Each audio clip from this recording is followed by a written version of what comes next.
తెలుగువారు 10 రోజుల పాటు అట్టహాసంగా నిర్వహించే దసరా వేడుకలు, పూజల గురించి తలుచుకుంటే వెంటనే గుర్తుకొచ్చేది ఆంధ్రప్రదేశ్లోని విజయవాడ నడిబొడ్డులో కృష్ణానది ఒడ్డున ఇంద్రకీలాద్రి పర్వతంపై కొలువై ఉన్న కనకదుర్గ దేవాలయం.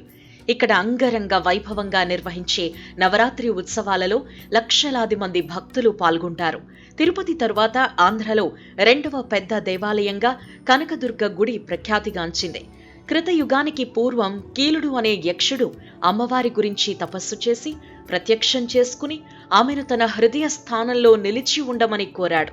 అమ్మవారు కీలుని పర్వతంగా నిలబడమని, కృతయుగంలో రాక్షస సంహారం చేసిన తరువాత తానా పర్వతం మీద నిలిచి ఉంటాను అని మాటిచ్చింది. కీలుడు కీలాద్రిగా మారి అమ్మవారి కొరకు ఎదురు చూస్తూ ఉన్నాడు. అమ్మవారిని సేవించుకోవటానికి ఇంద్రాది దేవతలు ఇక్కడకు తరచూ రావడం వలన కీలాద్రి ఇంద్రకీలాద్రిగా మారింది.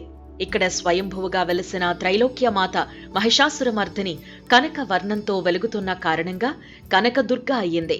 ఆది శంకరాచార్యుల వారు తమ పర్యటనలో అమ్మవారిని దర్శించి ఉగ్రస్వరూపిణిగా ఉన్న అమ్మవారిని శ్రీచక్రం వేసి శాంతి స్వరూపిణిగా మార్చారు అని పురాణ కథనం. ఇక్కడే 12వ శతాబ్దంలో విష్ణువర్ధన మహారాజు అమ్మవారిని కొలిచినట్టు శాసనాలు చెబుతున్నాయి. విజయనగర సామ్రాజ్యాధీశుడు శ్రీకృష్ణదేవరాయలు అమ్మవారిని దర్శించుకున్నట్టు చరిత్రలో ఉంది. ప్రతి సంవత్సరం కొన్ని లక్షల మంది ఈ దేవాలయానికి వచ్చి దర్శనం చేసుకుంటారు. ఈ ఆలయానికి హిందూ పురాణాల్లో ప్రత్యేకమైన స్థానం ఉంది.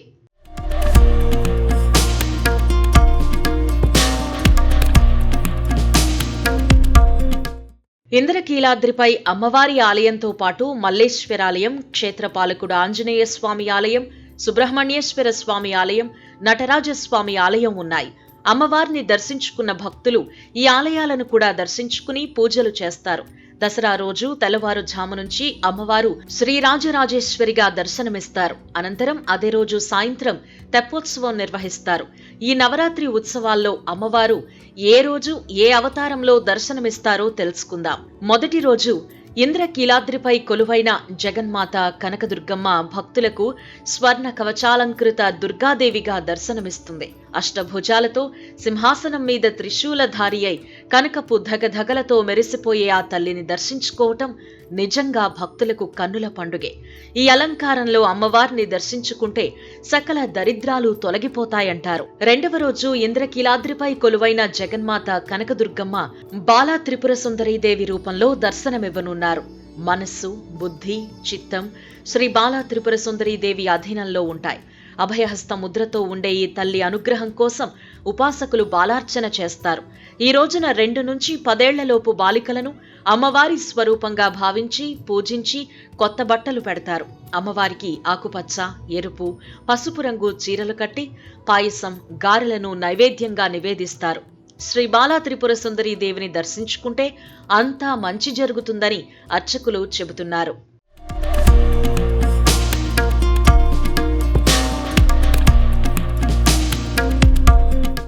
దుర్గగుడిలో 3వ రోజున అమ్మవారు గాయత్రీదేవి రూపంలో భక్తులకు దర్శనమివ్వనున్నారు. సకల మంత్రాలకు మూలమైన శక్తిగా, వేదమాతగా ప్రసిద్ధి పొందిన ముక్త, విద్రుమ, హేమనీల, ధవళ వర్ణాలతో ప్రకాశించే పంచముఖాలు కలిగిన గాయత్రీదేవి దివ్యమంగళ రూపాన్ని దర్శించుకుని భక్తులు తన్మయత్వం చెందుతారు. గాయత్రీదేవి శిరస్సులో బ్రహ్మ, హృదయంలో విష్ణువు, శిఖలో రుద్రుడు నివసిస్తారు అని పురాణాలు చెబుతున్నాయి. కర్మసాక్షి సూర్యభగవానుడు గాయత్రి మంత్రానికి అధిష్టాన దేవతగా భాసిల్లుతున్నాడు. గాయత్రి మాతను దర్శించుకోవటం వల్ల సకల మంత్ర సిద్ధి ఫలాన్ని పొందుతారు అని భక్తుల విశ్వాసం. అమ్మవారి అవతారాల్లో అన్నపూర్ణాదేవి రూపం విశిష్టమైంది.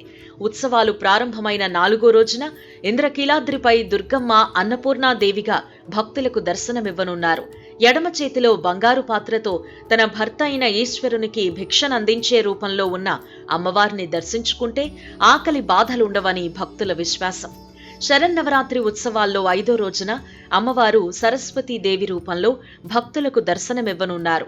అమ్మవారి జన్మ నక్షత్రమైన మూలా నక్షత్రం రోజున అమ్మవారు మహాకాళి, మహాలక్ష్మి, మహాసరస్వతి, త్రిశక్తి స్వరూపాలతో దుష్ట సంహారం చేసినట్టు పురాణాలు చెబుతున్నాయి. సకల విద్యలకు అధిదేవతగా ఉన్న సరస్వతీదేవిని దర్శించుకుని అమ్మవారి అనుగ్రహం పొందేందుకు విద్యార్థులు పెద్ద సంఖ్యలో వస్తూ ఉంటారు. మూలా నక్షత్రం రోజు నుంచి విజయదశమి విశేష పుణ్యదినాలుగా అమ్మవారి ఆరాధనలు ముమ్మరమవుతాయి. దసరా వేడుకల్లో అమ్మవారు 6వ రోజున శ్రీ లలితా త్రిపుర సుందరీదేవి రూపంలో భక్తులకు దర్శనమివ్వనున్నారు. శ్రీచక్ర అధిష్టాన దేవతగా, పంచదశాక్షరి మంత్రాధిదేవతగా కొలిచే భక్తులకు అమ్మవారు వరప్రదాయినిగా నిలుస్తారు. సాక్షాత్తు శ్రీలక్ష్మి సరస్వతీదేవి ఇరువైపులా వింజామర్లతో సేవిస్తూ ఉండగా చిరుమందహాసంతో చెరుకుగడను చేతపట్టుకుని పరమశివుని వక్షస్థలంపై కూర్చున్న అమ్మవారిని చూసేందుకు భక్తులు పెద్ద సంఖ్యలో వస్తూ ఉంటారు. ఉత్సవాల్లో 7వ రోజున అమ్మవారు శ్రీ మహాలక్ష్మీదేవి అవతారంలో భక్తులకు కనువిందు చేస్తారు. జగన్మాత మహాలక్ష్మి అవతారంలో దుష్ట సంహారం చేసి లోకాలు కాపాడినట్లు పురాణాలు చెబుతున్నాయి. ధన, ధాన్య, ధైర్య, విజయ, విద్య, సౌభాగ్య, సంతాన, గజలక్ష్మీ రూపాల్లో అష్టలక్ష్ములుగా అమ్మవారు మహాలక్ష్మి అవతారంలో భక్తులకు దర్శనమివ్వనున్నారు.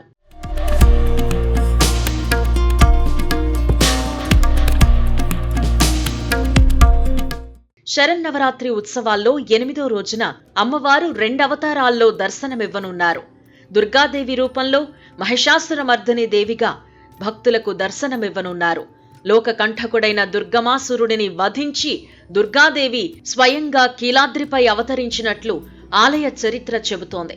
దుర్గతులను పోగొట్టే దుర్గాదేవి అవతారాన్ని దర్శించుకుంటే సద్గతులు సంప్రాప్తిస్తాయని భక్తుల విశ్వాసం.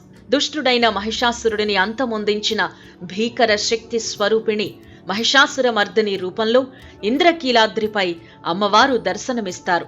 8 భుజములు, అష్టాయుధాలు, సింహవాహినిగా రౌద్ర రూపంలో ఉన్న అమ్మవారిని దర్శించుకుంటే శత్రుభయం ఉండదని భక్తుల విశ్వాసం. మహిషుడిని అంతం చేయడం ద్వారా లోకాలను అమ్మవారు కాపాడినట్టే. భక్తుల మనస్సులోని సకల దుర్గుణాలను అమ్మవారు హరించి వేస్తుంది అని అమ్మవారి విశిష్టతను పురాణాలు చెబుతున్నాయి. దసరా నవరాత్రి వేడుకల ముగింపు విజయదశమి నాడు ఆఖరి అవతారంగా శ్రీ రాజరాజేశ్వరీదేవి రూపంలో భక్తులకు దర్శనమివ్వనున్నారు అమ్మవారు. వామహస్తంలో చెరుకుగడను ధరించి దక్షిణ హస్తంలో అభయాన్ని ప్రసాదించే రూపంలో శ్రీచక్ర రాజ అధిష్టాన దేవతగా అమ్మవారు భక్తులను అనుగ్రహిస్తారు. చెడుపై అమ్మవారు సాధించిన విజయానికి చిహ్నంగా విజయదశమి నాడు అమ్మవారి చక్కని రూపాన్ని దర్శించుకుని భక్తులు తన్మయం చెందుతారు.